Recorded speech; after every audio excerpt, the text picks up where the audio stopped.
suis un peu excité parce que c'est quelqu'un qui vient de Montréal-Nord. Yeah, man. Il vient de Montréal-Nord.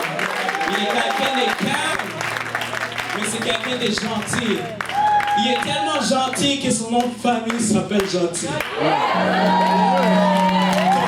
Sans plus tarder, vous allez inviter le frère Magloire ici.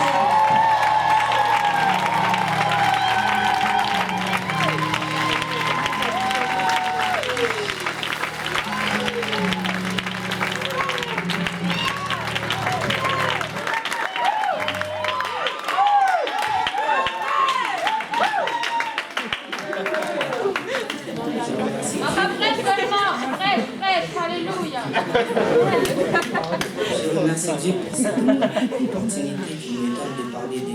Amen. Quand faire la volonté de Dieu te paraît impossible ou difficile, c'est que Dieu veut t'amener dans une nouvelle dimension.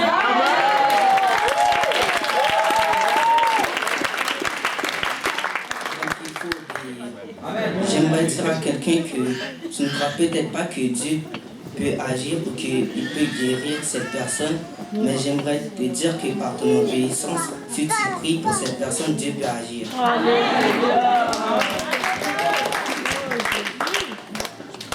J'aimerais lire Psaume 107, verset 20.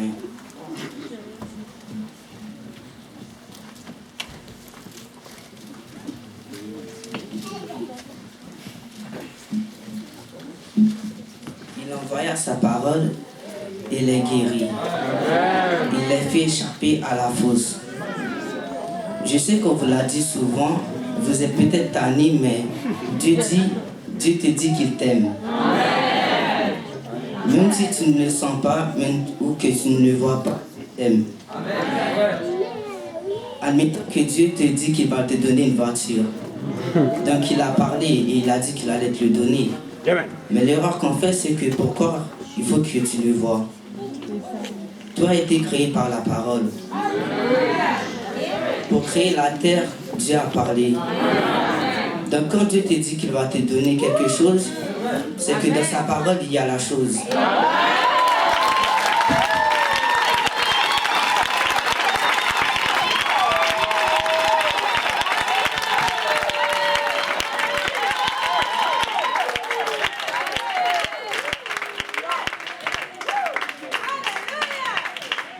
C'est à toi de saisir cette parole en plaçant ton niveau de foi à la hauteur de cette parole.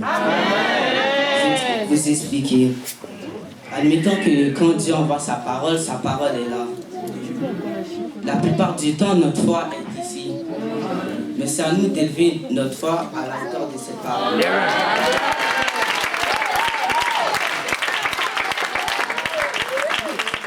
Et comme ça, tu pourras vivre la parole. Donc quand Dieu te dit qu'il t'aime, tu ne le sens peut-être pas ou tu ne le vois pas, mais juste croire fermement à ces paroles et tu vas la vivre. Amen. Placez ta foi au niveau de cette parole. En cherchant mon message, Dieu m'a enseigné quelque chose. C'est que des fois on entreprend des projets, mais après on va demander à Dieu. Le problème c'est que Dieu n'est pas ton esclave, il est ton Dieu. Amen.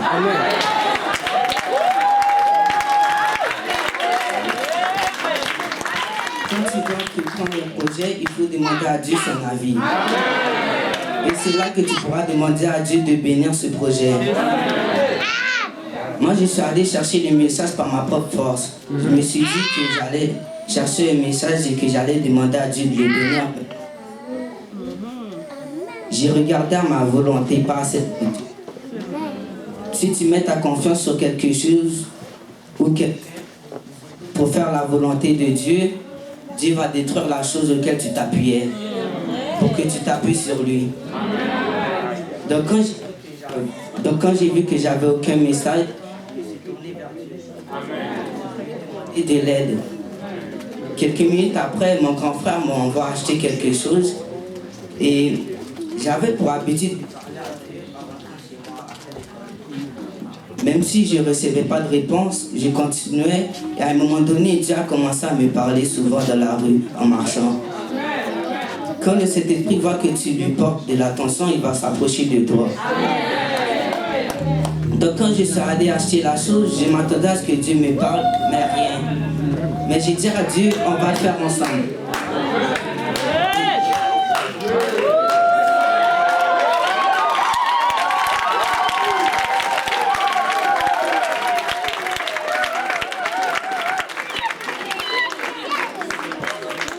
Et c'est à ce moment-là que Dieu a mis dans mon cœur de témoigner. Ça fait longtemps que je voulais le faire, mais je me disais qu'on allait me juger. Mais par mon témoignage, je crois que Dieu touchera quelqu'un. Le titre de mon message, c'est « Ce n'est pas une religion, c'est une relation ». Amen.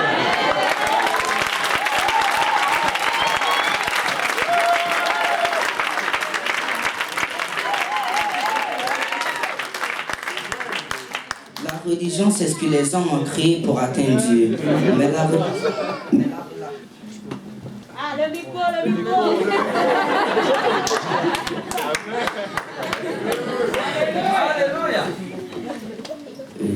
La religion, c'est ce que les hommes ont créé pour atteindre Dieu. Mais la relation, c'est quelque chose qui va au-delà de la religion. La relation, c'est ce que Dieu a créé pour atteindre les hommes par Jésus-Christ. Amen. 1 Timothée 2, verset 5 dit « Car il y a un seul Dieu et aussi un seul médiateur entre Dieu et les hommes, Jésus-Christ. » Donc je vais témoigner. Je vais à l'église depuis tout petit. Je suis né dans une famille chrétienne. Et même en Haïti, j'allais à l'église. Parce que l'église était juste devant chez moi.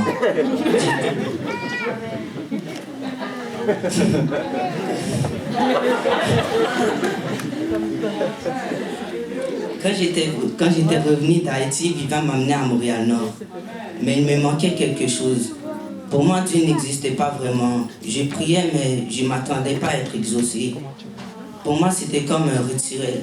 Donc quand Vivant n'a plus trop insisté pour que j'aille à l'église, je me suis dit que j'ai rien à perdre. J'ai commencé à complètement m'éloigner de Dieu, je ne priais plus. Et c'est à ce moment-là que je suis tombé dans la pornographie. Mais Dieu est bon. Amen.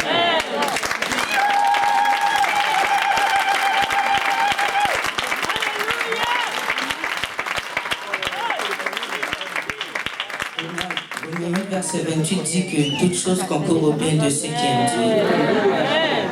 Dieu a utilisé cette situation pour se révéler et me faire sortir de la religion pour me représenter une relation.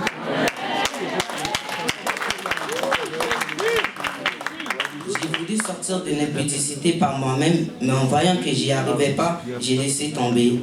Je me disais que j'allais arrêter à un moment donné, mais j'aimerais dire à quelqu'un qu'il ne faut pas sous-estimer le péché. C'est ce que le diable cherche à faire. Même une petite colère. Au début, ça va être une petite colère ou une petite jalousie. Mais le diable veut t'amener beaucoup plus.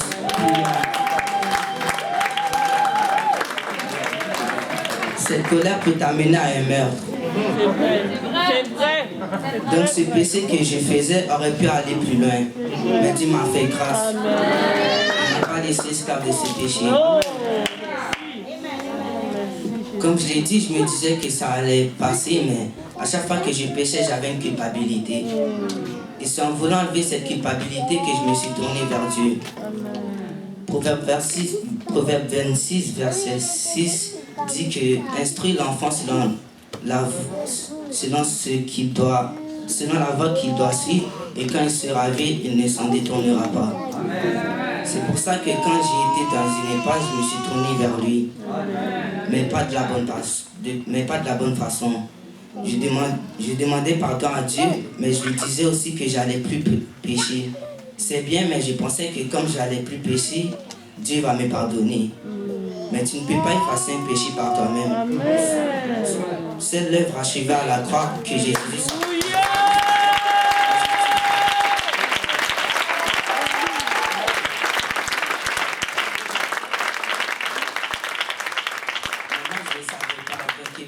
Quelques jours après, je suis retombé. Ça a duré pendant 2-3 semaines ou un mois de mémoire.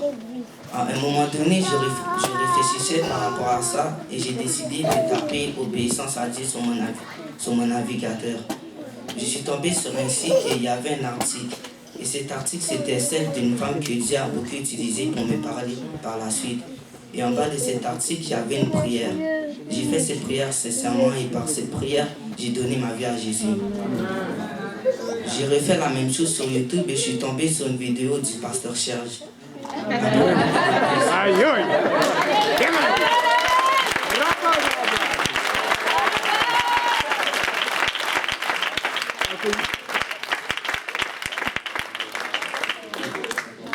J'ai senti Dieu me parler. Cette vidéo m'a vraiment béni. Dieu a utilisé plusieurs personnes comme lui sur YouTube pour m'amener au chemin de mon salut jusqu'à la repentance. Dieu a commencé par me montrer ce qui était bien et ce qui était mal, et je le craignais. Mais cette crainte-là, on la perd généralement au fil du temps. On l'a généralement au début de notre vie chrétienne parce qu'on découvre Dieu et sa majestuosité. Mais plus tard, on se relâche, on ne vient plus au service, on n'obéit plus à Dieu, on ne prie plus autant qu'avant. Dieu m'avait révélé que je ne le craignais plus. J'aimerais dire à quelqu'un que la crainte de Dieu amène à la sanctification. Amen.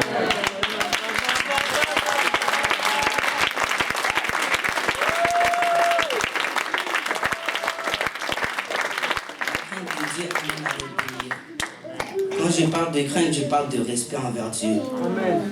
Dieu m'avait sorti de la religion pour m'amener à une relation avec lui. Mais il y a un ennemi. L'ennemi cherchera toujours à te ramener dans le monde ou te faire tomber. Par exemple, si tu n'as jamais été alcoolique ou tu n'as jamais bu de la bière, il ne va pas utiliser ça pour te tenter. Non, il va utiliser ce que tu as vomi. La chose que tu faisais dans le monde. Il faut toujours rester humble parce que certes, tu ne commets plus ce péché, mais la Bible dit de prier sans cesse car la chair est faible. Mais l'esprit est indisposé.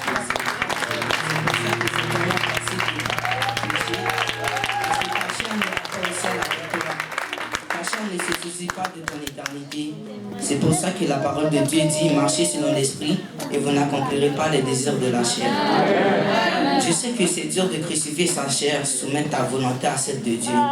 Mais Jésus a dit à ses disciples, si quelqu'un veut venir après moi, qu'il renonce à lui-même, qu'il se charge de sa croix et qu'il me suive. La parole de Dieu a dit aussi dans Marc 8, verset 35, que celui qui voudra sauver sa vie la perdra. Mais celui qui perdra sa vie à cause de moi et de la bonne nouvelle la retrouvera. La vie dont Dieu parle, ce n'est pas ta vie physique, c'est tes désirs, ta volonté, tes projets.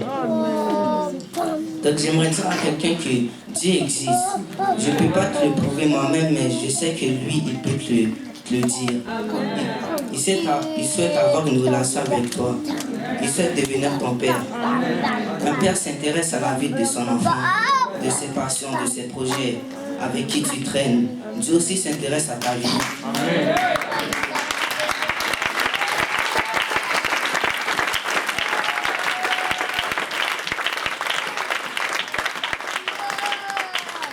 Je vais te conseiller et t'aider.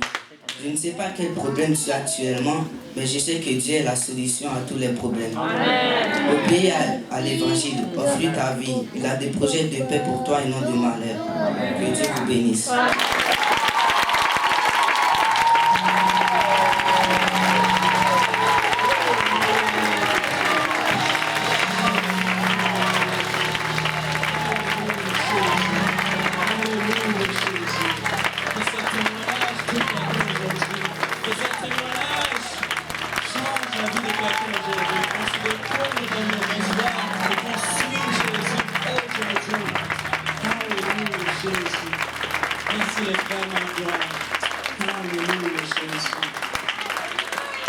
Sans plus tarder, nous allons inviter notre dernier prédicateur,